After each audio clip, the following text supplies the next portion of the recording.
ng mga ibang branches of government tulad ng House of Representatives. Nakita natin na si Secretary Reyna ang represent sa Senado at of course ang executive branch. Dahil ang executive branch yan tayo nakikipag-coordinate sa maraming bagay from legislation all the way to operations. And throughout the weeks, no, maraming lumalabas na mga pahayag ang iba't ibang legal experts and legal luminaries, ang Integrated Bar of the Philippines, Association ng Law Deans, nag-issue din sila ng kanilang statements at marami pang mga ibang luminaries. No? So itong itong proceedings ng June 3 ay legal and valid. No? And therefore, isa lang ang Senate President pro tempore at isa lang ang acting Senate President. Pero totoo na merong dalawang grupo, no? Yung grupo ng majority na merong 12 votes at yung grupo ng minority na merong 10 votes. So open pa po kayo na makipag-usap kay Senator Alan Cayetano, sir? Sabi ko, Sally, open ang aking pintuan para sa lahat ng senador at open naman tayo sa pakikipag-usap. Of course, this last few days, medyo busy tayo with all of these operational issues. Ang importante kasi, empleyado eh. At maraming agam-agam na hindi sila makakasweldo, baka madelay na matagal. So yun ang binigyan ko ng priority this last almost 5 days. No? Dahil maraming kakausapin na departments at maraming kakausapin na mga offices inside the Senate. So pagsasaya lang po ba ng oras yung nagpapalabas pa ng memo Senator Alan Cayetano bilang Senate President na hindi na naman po siya kinikilala ngayon? Well, nasa kanya yan, no? It's up to him kung gusto niya maglabas pa o hindi. Akin ang pinaka-importante lang tuloy ang operations, walang madidelay na sweldo. In fact, ang benefits advance nga ang pagbibigay natin, even promotions advance rin. No? So makikita niyo yan, no? In the next few days. Okay, thank you, sir. Thank you, Sally. Next natin, Mayan. Hi, sir. Good morning, Mayan po. Sir, alam ko nasagot nyo na kahapon but we just need another categorical soundbite especially for TV. Sir, yung kay Senator Alan na sinasabi niya na offer niya sa inyo na pwedeng dalawa kayong mag-sign sa mga dokumento, basically sharing some of the responsibilities since he's still claiming to be the Senate President. Ano po ang sagot niyo dito, yung straight na sagot niyo dito, sir? There's only one Senate President pro tempore. There's only one designated acting Senate President. And therefore, since tayo ang Senate President pro tempore and designated acting Senate President, gagampanan natin yung ating trabaho. No? At sisiguraduhin natin na hindi mapuputol ang operations ng Senado. At of course, yung coordination with the House of Representatives and other agencies. Yun ang aking mandato. Did you write back to say na you're rejecting his offer? May ganun pa ba? O ito na yon kung ano yung pronouncement nyo sa media? Yun yung pronouncement ko. At of course, I also wrote yung former secretary, Montales, Montales na mag-turn over na ng dokumento. And in fairness to him, no, he wrote si Secretary Ray na magto-turn over siya ng mga dokumento to Secretary Ray. So, nagsulat siya kay Secretary Ray, nakita ko kahapon, na magto-turn over na siya ng mga dokumento. Sir, papunta ako dun sa issue ng threat. Sir, can you give us at least an idea? I know you cannot naman say everything, no? Give us an idea, what is this? Is this a bomb threat? Is this a threat na may magrarally sa labas ng Senado, susugod sa loob? At least give us a picture, sir. Okay. What threat are you talking about? Okay. If you remember, nung Blue Ribbon consultative meeting, nagsuspend si Chairman Erwin Tulfo at linapitan siya ni Director Matibag, no? At hindi ko lang masabi in detail, no? But what he said is there's a possibility of na merong manggugulo, no, sa Senado, and it's a possibility na armed group yung manggulo, no? And tinanong ako ni Senator Erwin at that time kung ano ang magiging decision, and I told him na meron naman tayong security beef up in the Senate. If you notice, nag-beef up tayo ng security inside the Senate at tumingi rin tayo ng additional contingent sa PNP. No? And I told them, I'm very confident na safe naman yung building. No? That's why tinuloy yung hearing at that time. And hindi lang ako nakarinig yun. In fact, ang kausap niya yun si Senator Erwin at narinig din ng mga ibang mga senador doon. And ang assurance ko naman sa mga senador na through our Sergeant at Arms, ready tayo for any eventuality. That's why tinuloy. No? Nagkaroon lang ng earthquake kaya maaga in-adjourn yung or maaga sinuspend yung hearing. And at that same day, I called the director of NBI to get more details. And shinare niya nga sa akin yung mga details na baka may mga manggugulo, no? Sa loob ng Senado and they might be armed. No? So out of abundance of caution, the following day I met with, of course, OSAA, our Sergeant at Arms. I immediately convened yung executive committee ng Senado, composed of the directors, composed of the higher officials of Senate. And nag-brainstorm kami kung ano yung gagawin. So yun, kaya naglabas ako ng dalawang memo. Isa yung heightened security measures at pangalawa yung work from home. So this is an offshoot of my consultation with the executive committee meeting. And Go ahead. yeah, I gave instructions today to actually yesterday and today to our Sergeant at Arms na in the next few days mag-network rin siya with our different intelligence agencies. Sabi ko nga marami tayong intelligence agencies Kanya-kanyang in intelligence kasi kanya-kanyang ano yan kanya-kanyang network yan no? So we need to validate the information para alam natin na paano ang mga next steps natin. Sir, last on my part. Yung 18 Marines, are they suspect? Sila ba yung posibleng manggulo, sir? 18 Marines, I'm sorry, yung na nagpakilalang bagman. 18 bodyguards? Yes, sir. And 18 bodyguards? Yes, sir. 18 Marines. Actually, yun ang, according to the NBI, it might be connected to them. So that's why, out of abundance of caution, we took these steps, no? Yung work from home and heightened security measures, para lang masigurado natin na hindi apektado yung mga empleyado. Sir, sorry. Connected to them meaning sila mismo ang manggugulo? Yun ho ba yung nakuha ng information? Hindi naman ganun. Ang sabi ng NBI, it might be connected to them. Okay. Thank you, sir. That's all from me. Yung next po, susunod, sorry. I think I'm the next in the list. Yes, RG. Okay, sir, I have 3 points lang. First question po, this is regards the impeachment. Nag-send na daw po kayo ng notice of pre-trial to the parties and na-publish na po yung new rules sa Diaryo regarding the election of a presiding officer. Can you confirm this and can we get updates on the preparations for the trial? And kayo pa rin ba ang presiding officer? Yes, I signed the notice for pre-trial yesterday. So pinadala na namin yan both to the defense and the prosecution team. And the next step, they will send us their pre-trial brief containing the items in the pre-trial notice. So na-meet ko na rin yung ginawang pre-trial, ginawang impeachment internal team para to make sure that preparations are in order. At tuloy-tuloy yung ating preparations for the impeachment. Yung pagpe-preside, kayo prepared na rin kayo to preside?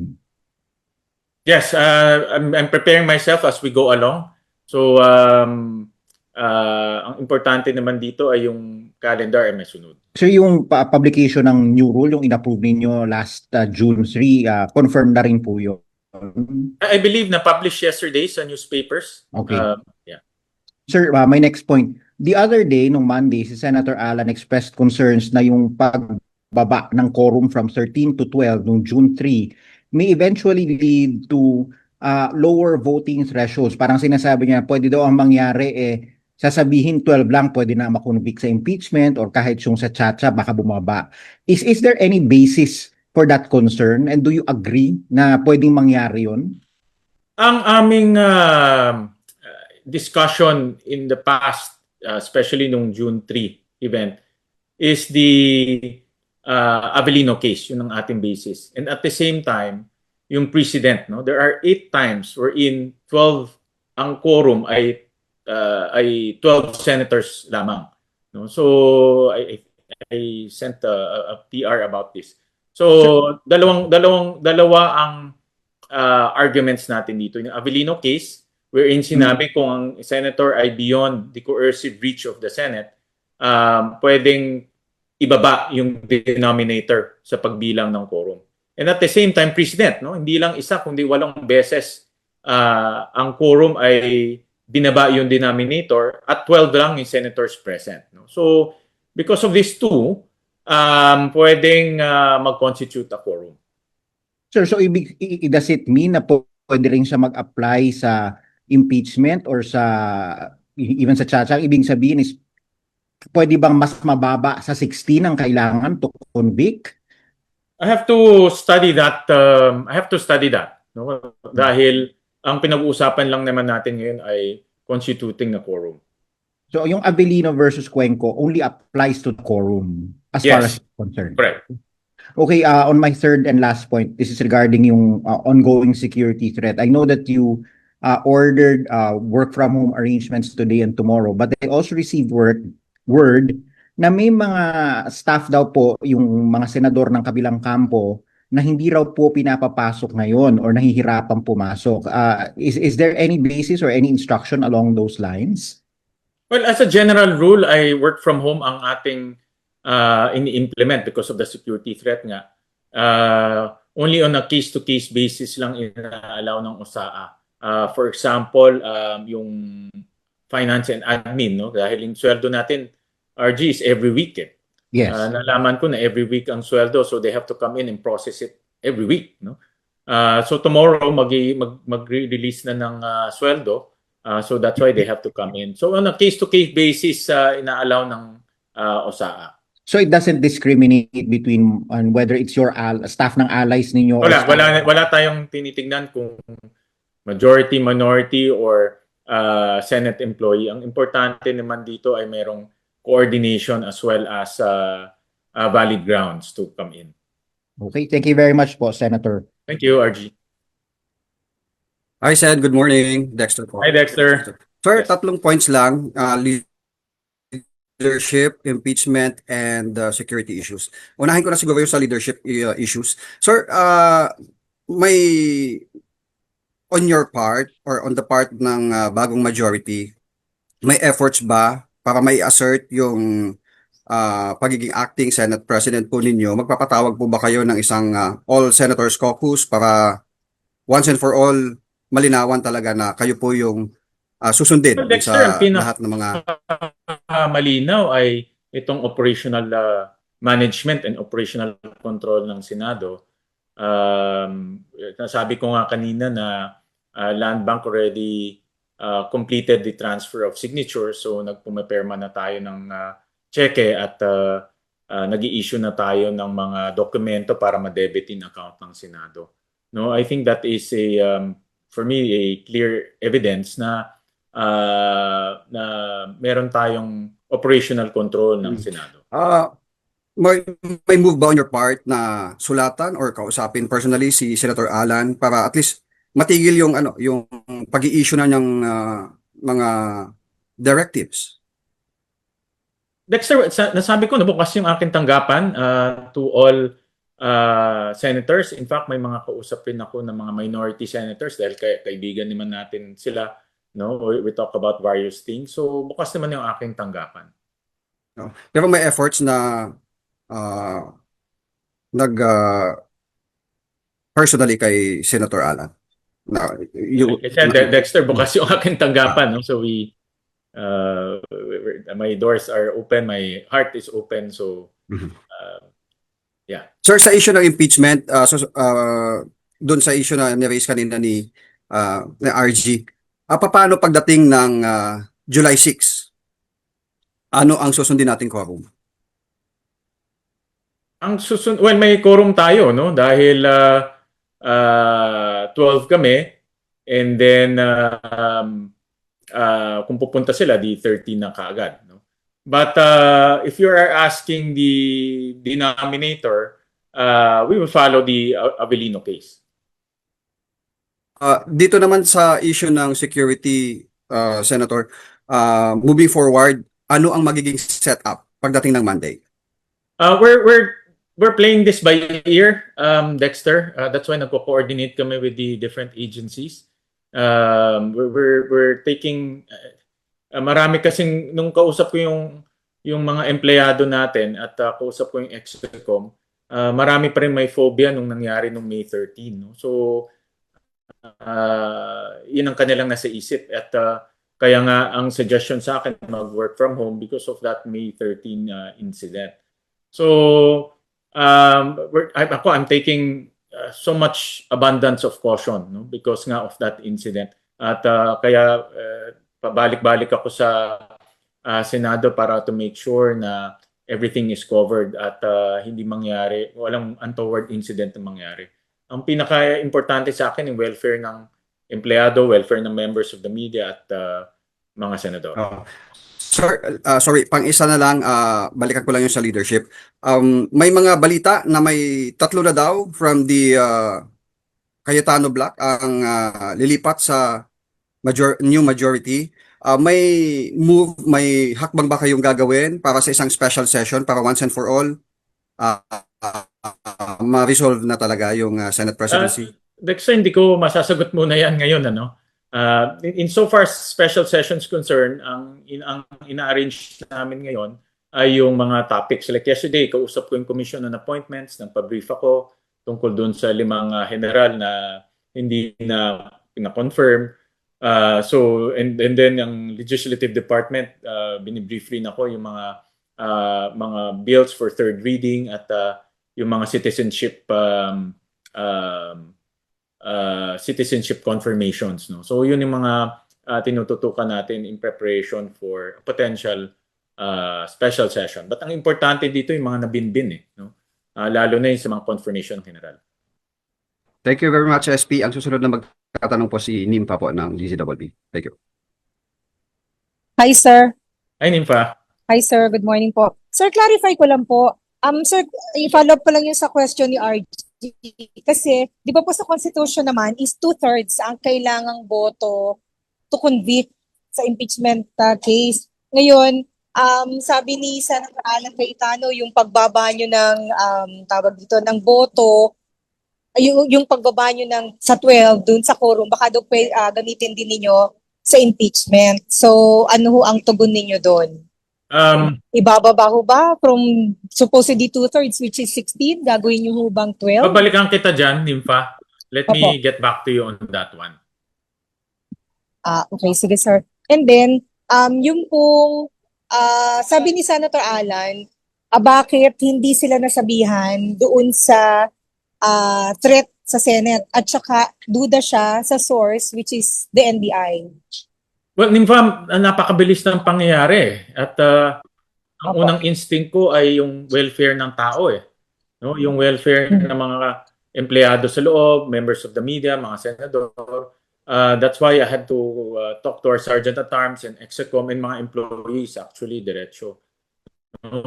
So, yun ang priority natin. Importante yung welfare ng mga empleyado. So, that's why we convene it. That's why we convene yung executive committee yesterday para magbigay sila ng suggestions. At dahil mas matagal na sila sa akin dyan kung anong mga dapat na gagawin. Pero sir, were they formally informed po yung minority bloc na meron ganang threat? May threat. Security threat. Ano yun? Sorry? Yes sir. Sorry, yung pong may... Everyone through the memo. And yesterday morning rin, we were also validating, getting more information. And tuloy-tuloy yan in the next few days na magko-coordinate kami with si Sergeant at Arms, no? Magko-coordinate with the other agencies. And then sir, pwedeng malaman po, isa na lang ako, anong nangyayari ngayon sa loob ng Senate? Kasi kakadaan lang ho, sunod-sunod kasi yung police cars na dumaan dito. Ngayon nasa gate po kasi ako. Yeah. So, hindi ko lang sasabihin kung ano yung mga security measures na gagawin natin, but definitely isa dyan yung heightened security measures, ay mga inspection, pati under chassis ngayon ay ini-inspect na rin. Of course, mas maraming deployment ng OSAA sa labas ng compound. Kasi anong nangyari, base sa analysis, pag may tao sa loob, yung OSAA natin nakakalat sa loob ng building for obvious reasons. So ngayon, nakakalat sila sa perimeter. No? So ito yung mga actions taken. And temporarily, no visitor policy muna kasi hindi natin malaman kung sino mga pumapasok sa loob. So we're taking, again, no, abundance of caution. Sir, sorry, habol ko pala. Ano po ang tugon niyo doon sa sinasabi na ganito lang kayo, nagpa-work from home lang kayo, sinasabi lang na may security threat para hindi matuloy yung supposedly ay quote-unquote, Blue Ribbon hearing ulit ng Cayetano faction. Well, si Senator Erwin Tulfo ang chairman ng Blue Ribbon at siya lang ang pwedeng magsabi kung may hearing siya o wala. No? At we're taking cue from him in terms of kung kailan niyang gusto mag-hearing. Thank you, sir. And because, sorry sa mga kasama. Sir, sabi niyo po, connected, sabi ng NBI, possibly connected dun si 18 yung threat. So, ibaban po ba sila? Papapasok pa ba ulit sila? Paano po kung bisita ulit sila ng Cayetano faction? We'll validate first, no? We'll validate. I don't want to jump ahead, no? But we'll validate with the intelligence agencies. Thank you, sir. Thank you po. Next tayo. Hello po, ako po. Yes po. Good morning po, Sen. Nympha Asuncion po ng Radyo Pilipinas. Sir, dun sa sa mga Senate employees, meron na daw po kayong certification from Civil Service Commission para daw po hindi na magkalituhan dun sa kung sino susundin? Wala pa akong nakukuha. I'll check today kung meron. Wala pa akong nakukuha. Okay, sir. Pero kamusta po yung pakipag-usap nyo dun sa Senate employees and nakipag-usap din po kayo recently dun sa Senate Workers Union? Ano po ang naging sa paglilinaw Senado. nyo sa kanila? Opo, sir. I told them na I know marami sa kanila ay may agam-agam, marami sa kanila ay nalilito, but I assure them na ang aking priority ay mga empleyado, no? Their welfare. At marami sa kanila actually kinakabahan sa sweldo, no? Kasi nga because of what's happening, baka hindi sila makasweldo, and marami sa kanila relies on their weekly salary. No? So I assure them na hindi mangyayari yon. That's why in the last few days, sobrang busy talaga looking at the process ng sweldo and pagbabayad ng expenses ng Senado. Pero Sen, clear na sa kanila na yung directives from you lang ang susundin, not sa other block. Yes, clear naman sa kanila. And they respect that. Okay, Sen, ano na lang po, yung sa Mindanao, pwede po kayang, kino-consider nyo na po bang yung pagpapasa ng supplemental budget na gawing reason for special session? Yun rin isang inaantay namin sa executive. To date, meron, kasi to be honest about it, sunod-sunod yung issues na tumama sa ating bansa. Unang-una yung high oil prices, pangalawa itong padating ng Super El Nino, at pangatlo itong earthquake. No, so tinitignan ko ang natitirang budget, meron pa tayong 180 billion in terms of available funds na pwedeng gamitin ng gobyerno for reconstruction and other assistance to the earthquake victims. Pagdating sa NDRRMF, merong 17.8 billion.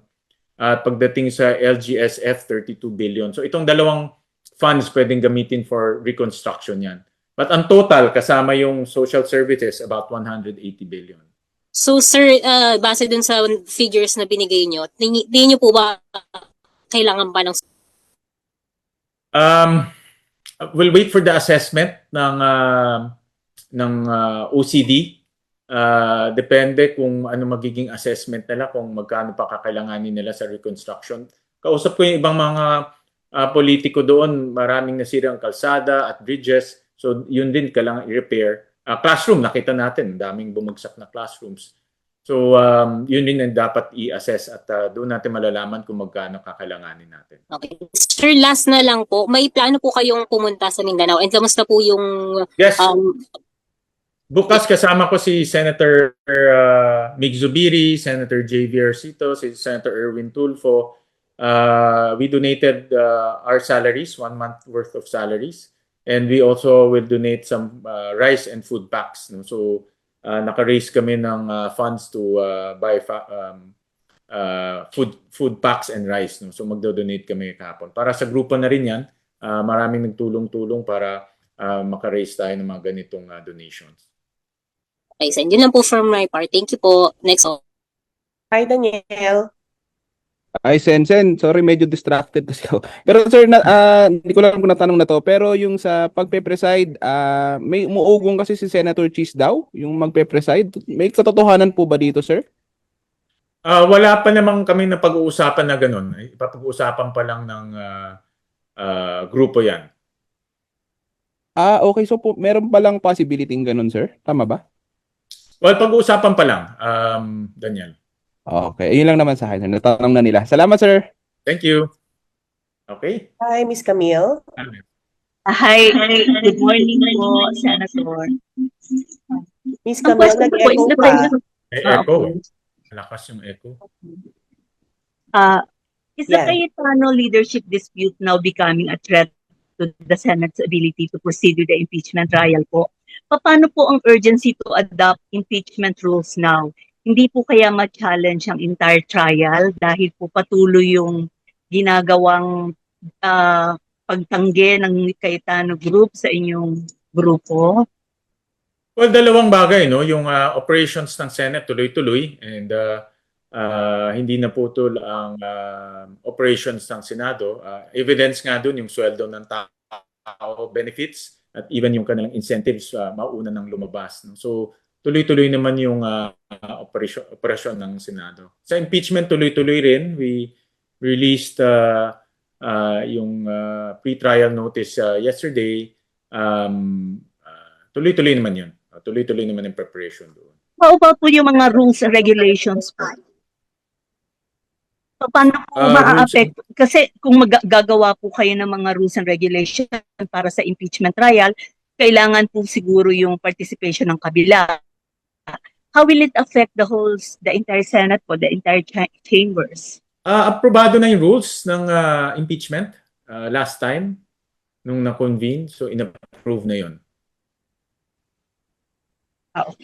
How about po yung sinasabi na mapaparalyze daw yung chamber dahil sa resistance ng Cayetano Group and i-question nila whatever rules na gagawin nyo? Since hindi po nila kinikilala yung inyong authority. Like I said kanina, very clear na valid and legal yung June 3 proceedings at may mga duly elected officers tayo ng Senado. So tuloy lang yung trabaho. No? Tuloy-tuloy lang kami. Salamat po. Hi, Myla. Hello. Sir, follow up ko lang sa yung tinanong kanina tungkol dun sa kay dun sa pag-act ni Senator Cheese as presiding officer.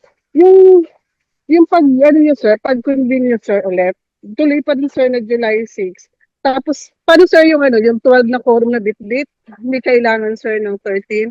At saka, sa initial discussion niyo sir, kayo sir yung tatayo muna doon, magpipreside. Tapos, pwede sir magkaroon ng election after ng bagong presiding officer. Sorry, hindi ko medyo can you repeat the question, Myla? So yung bibigyan niyo lang sir kami ng picture paano mangyayari, paano sir i-convene sir yung July 6 na trial kung hindi pa resolve yung leadership issue ngayon. Kayo magko-convene tayo and then just like convening the session, so magko-convene tayo. So with kahit at least 12 sir, pwedeng tumuloy, then you will be presiding sir. Pero dahil may amended sir kayo rules, possibility sir na mag-elect kayo kahit kayo yung mag-open ng trial. Yes. Hindi ko masyado makuha yung hindi ko masyado makuha yung question. Is that a possibility sir that after convening and you opening the trial as presiding officer, will there be an election of another presiding officer to replace you? Sir? We'll discuss that pa. Pag-uusapan pa yan. So wala pang definite sir ngayon. Okay. Sir, last lang, sir. Doon sa special session, sir, wala pa, sir, kayong mabibigay na estimate kung kailan kaya possible yun? Wala pa eh. I have to consult with the executive and of course with our own internal and also the House of Representatives kasi joint yan eh. No? So we have to consult with them pa. Pero tuloy-tuloy naman kami nagko-consult. Ito Okay, lang hindi kasi ko merong ano lang eh.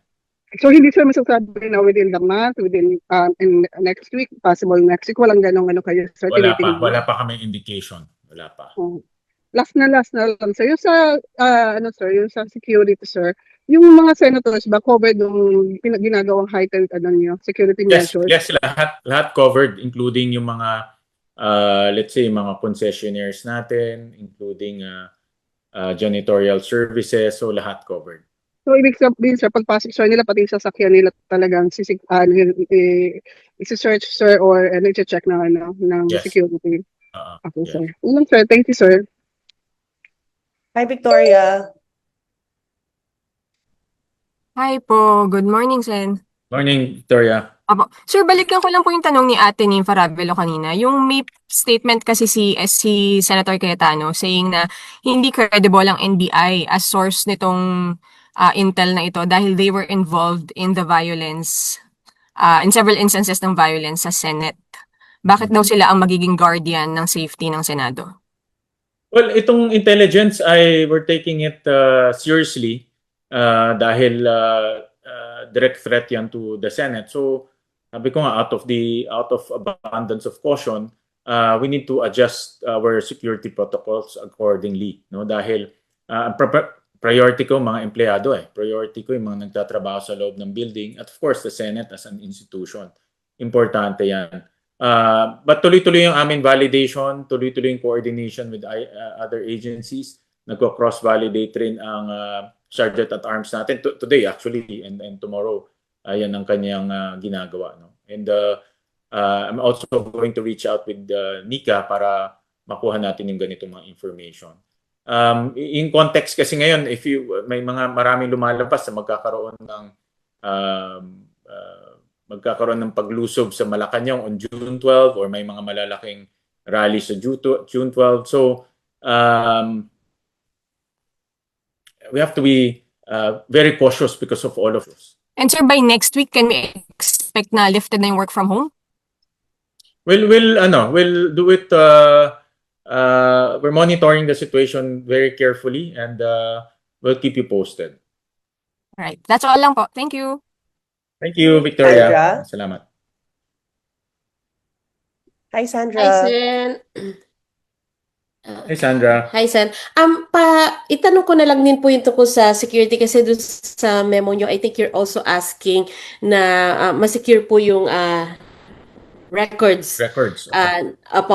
Documents. So, bakit po ganun? Ano pong logic doon? Meron po ba kayong concern na may mawawala or Baka lang, whatever tungkol sa records? Ever lang pasukin yung Senado, we just want to make sure that yung mga records natin intact.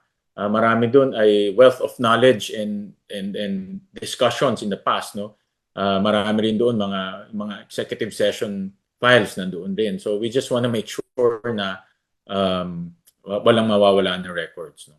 So again, abundance of caution lang talaga. Sir, follow-up ko lang din on special session. Do you see that parang doon pwedeng gawin na ma-settle na yung issue ng Senate presidency and the 13 senators dahil nga po may parating tayong July 6 and also the SONA, sir?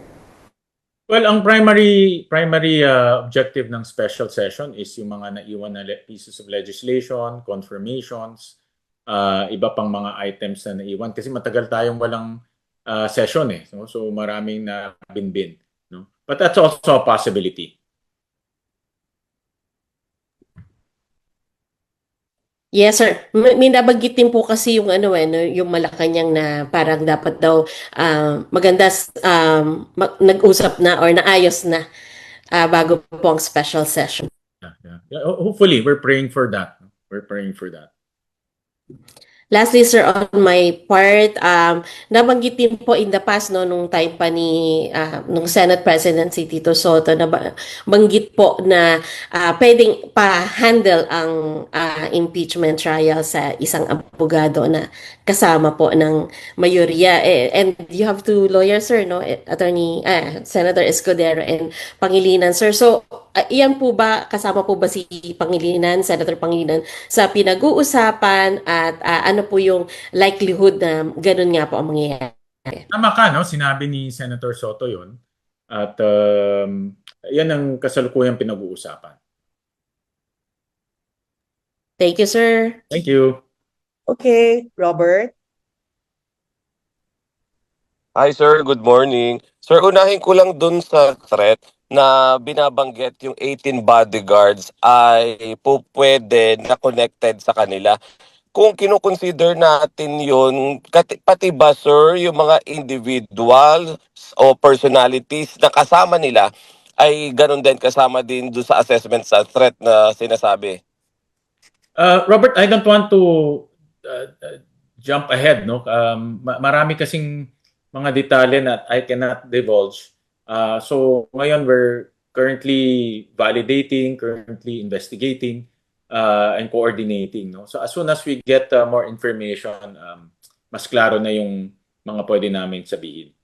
Opo. Kahapon sir sa interview ni Senator Lacson, binanggit niya na bukod dyan sa 18 na bodyguards, yung rally, consistent na rally sa labas daw ng Senado ay posible rin pagsimulan ng threat. Gaano po kalalim o kalawak yung possible na maging epekto nito based po dun sa report sa inyo, Sen? Actually, si Senator Lacson will be the perfect person dahil to share with us his experience, no? Dahil alam naman natin yung kanyang background sa intelligence, mas malalim yan, no? So, and I agree with him na pwedeng maging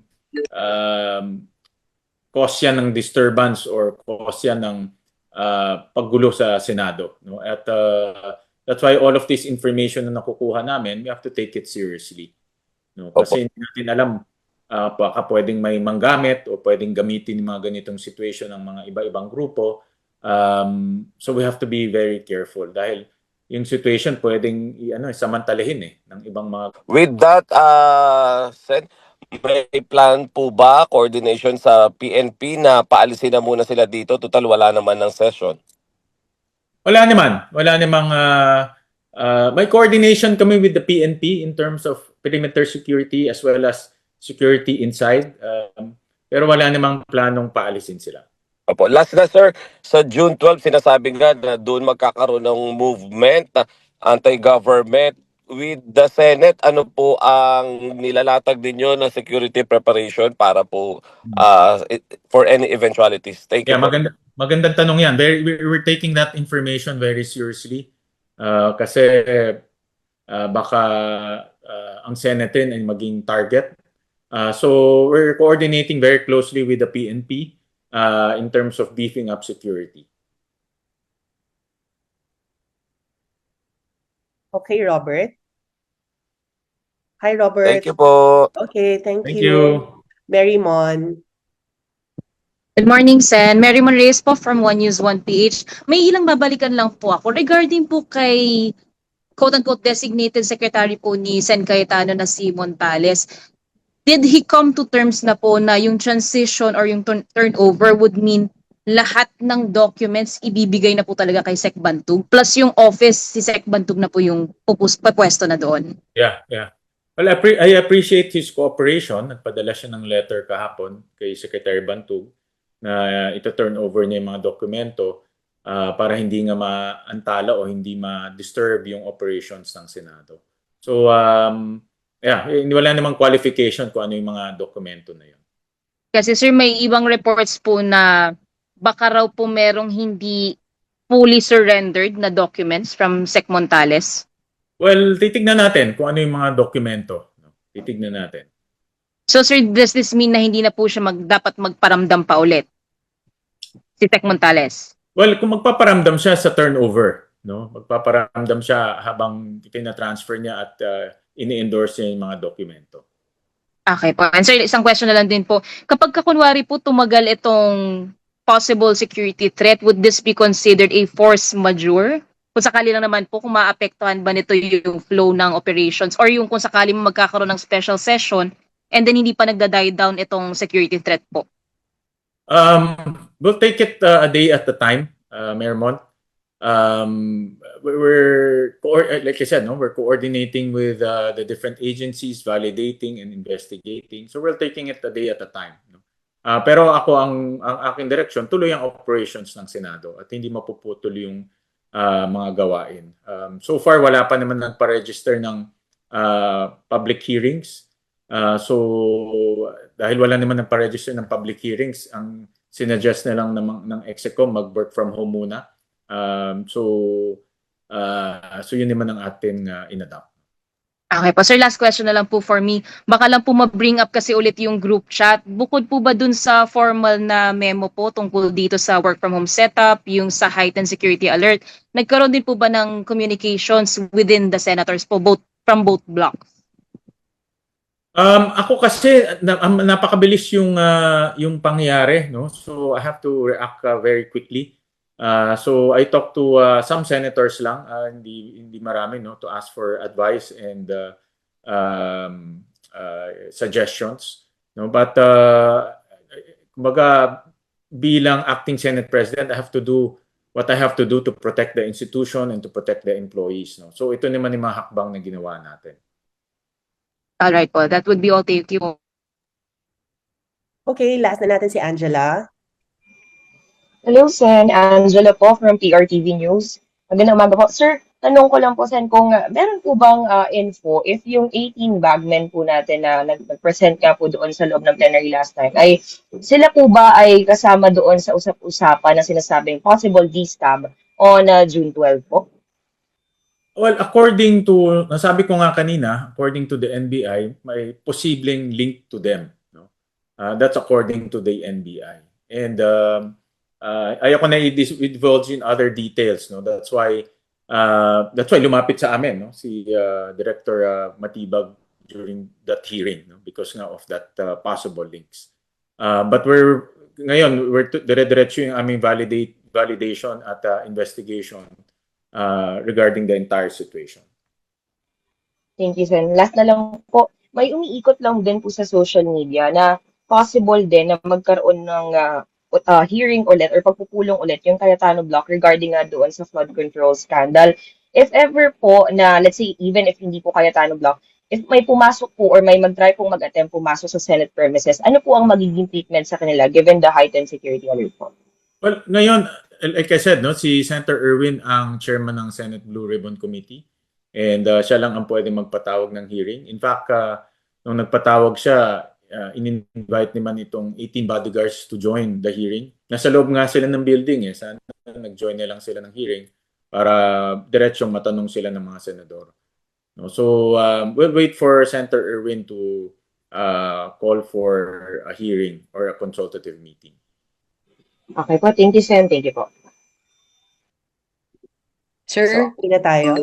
sir, Okay. may anto, isa lang. Sir, habol lang. Senators are allowed to come in the Senate? Kung meron silang official business, but as a rule, work from home tayo because of the security concerns. Pero kung papatunayan nila may official business sila, I'm appealing to our senators and encouraging our senators to work from home na lang, no, dahil nga of this security threat. okay, thank you, sir. Thank you. Pero sir, hindi lockdown ng Senate, no? We cannot say lockdown. Hindi siya lockdown. Heightened security ang term. Okay, thank you, sir. Thank you. Okay. Sir, thanks for Yeah. Thank you.